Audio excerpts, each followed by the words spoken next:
Hey everyone, how are you? In this video, we are going to solve the Leetcode problem of the day, and the problem is sort vowels in a string. The problem category is of medium level, but I would say it's actually a very easy problem to solve, and let us see why.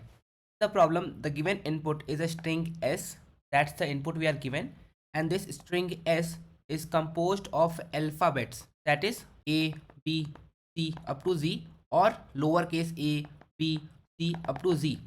So the alphabets can be lowercase or uppercase both in the given string S.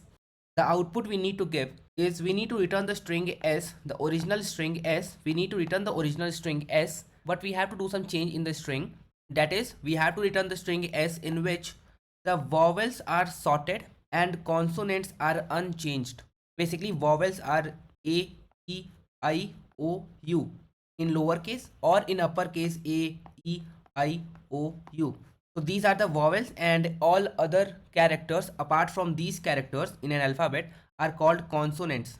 So we have to return a string S, basically the given input S, we have to return that string S in which the vowels are sorted and the consonants are unchanged. Consonants will remain at its own place, but all the vowels are going to be sorted, and they are going to be sorted in ascending order and ASCII value based. When we say ascending order, it means non-decreasing order, or we can say in increasing order. And when I say it is ASCII based, it means the characters are going to be sorted based on its ASCII value. Now let us try to understand it with an example, and then we are going to solve the problem using Python. So in this example, the given string S is Leetcode.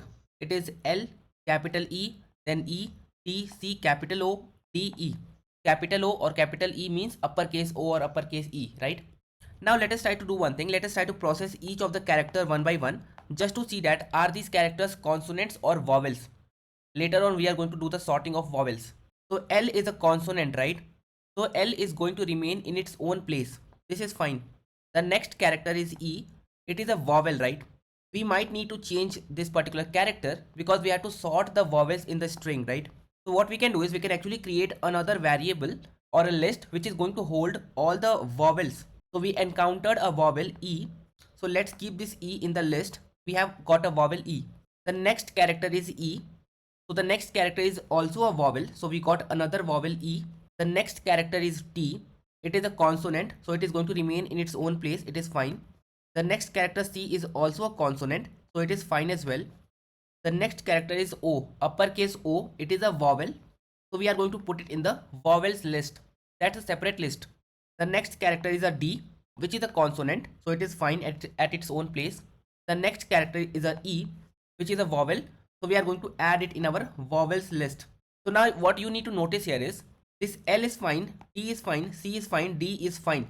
L, T, C, D. They will remain in its own place, in its own index. But the other characters E, E, O and E, they are going to be sorted, right? Now I told you that the sorting will be done in ascending order based on the ASCII value.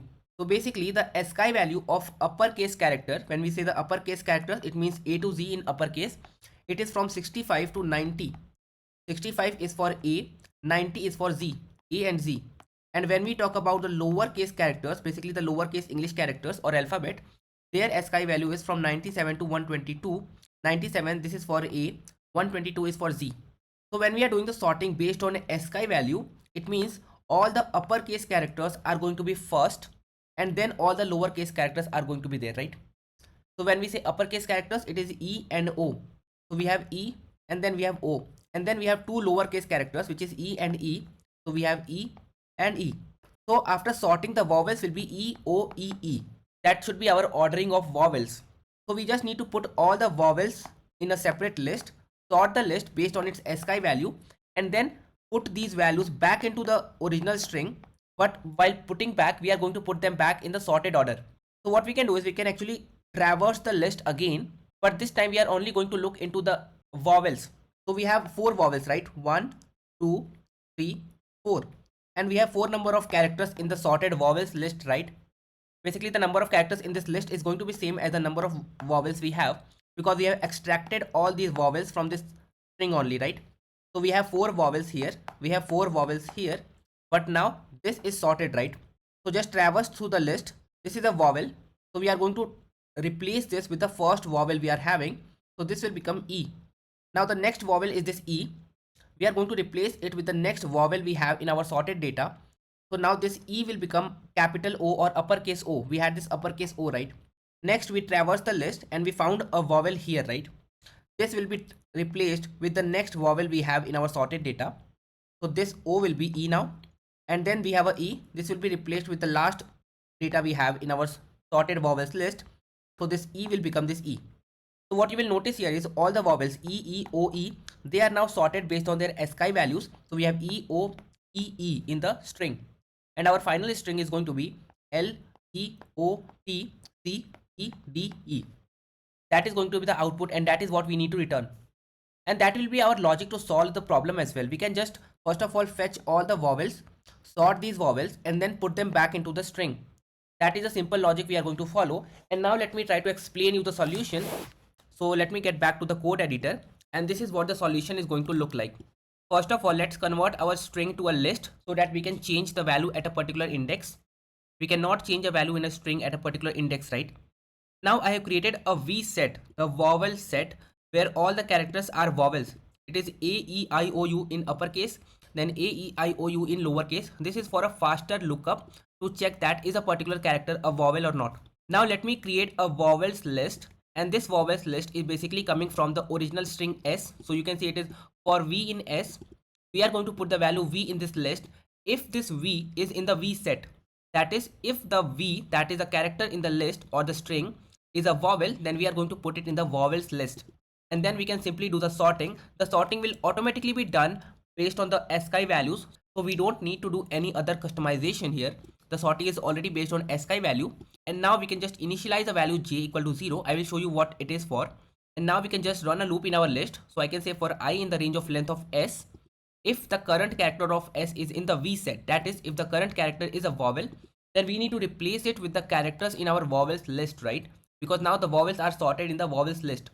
So I can say S of I is equal to vowels of J, and that is the use of J. We are going to use the J to traverse through the vowels. And then we can say J plus equal to 1. That is, the next time I see a vowel in the string, I need to replace it with the next vowel in my vowels sorted data. So that is why we have this J plus equal to 1. So now our string S is having all the consonant characters unchanged and all the vowels characters sorted. Now I can return my list as a string. So now I can convert my list to a string and I can return it.